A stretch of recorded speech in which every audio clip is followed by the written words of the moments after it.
I've always said in this first game, you kind of want them like a caged animal. And when that first game comes out, boy, it's time to eat and they're ready to go. Last year, that hunger came from a third-place finish at the NCCAA National Championships the previous season and the fact they had the program's all-time leading scorer. This year, you already know why they're hungry.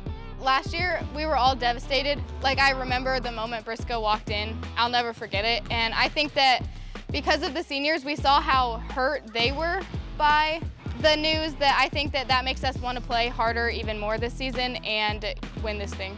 Grace Women's Hoops is really ready to get to game one of that same tournament, and that hunger's a good thing, mainly because we still haven't played our best ball. You know, where last year's group, you know, coming in, we had momentum, but this year's team, they hadn't peaked yet. You know, they hadn't played their best ball yet, and we have the talent to do all those things. We're not gonna miss this opportunity. Like, we're gonna take advantage of it. We're not gonna take any game or practice for granted anymore. I think it's finally time that we show what we're actually made of and like what we've been preparing for all year. The Lancers may have been prepared during the regular season, but they didn't look all that polished. They once won 6 straight games, only to lose 7 of their next 8. They became a great foul shooting team at the end, but at the same time their turnover numbers spiked. All around, they couldn't really get things to click on all cylinders. That is, until these last 2 weeks of preparation, when they shored some things up and realized that those inconsistencies don't even matter. And nobody's gonna remember if you win the whole thing. You get a banner, you get a ring, you do something that's never been done. So, what's it gonna take to make sure folks forget? Ask Coach Davis. Energy, execution, and effort. And that's where we're trying to peak at, you know, that we're really establishing an identity, I think, where normally you feel like you have your identity, and I feel like our identity this year hasn't been consistent on the court, and I feel like we're starting to really establish that right now. We're kind of gotten back to some roots defensively.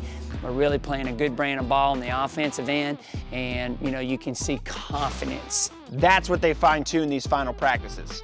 The Lancers have the potential to make it a memorable March, and they're primed to prove it, to themselves and to the fans. I think they'll expect a grit that they probably haven't seen before and a competitiveness and a fire this year that they have never seen.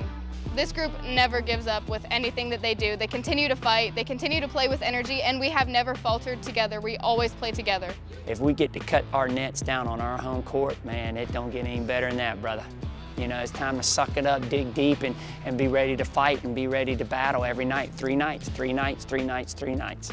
Actually, we're talking about 3 afternoons. And Wednesday afternoon at 1:45, Concordia comes to town for the Lancers NCCAA opener. And fans are allowed here in the Manahan Orthopedic Capital Center, so to snag your tickets, to keep up with the brackets, to read the latest news, whatever, go on over to gclancers.com for anything and everything you might need. The Lancers are determined and ready to dance. With execution and effort, they might just advance. We'll see you on Wednesday.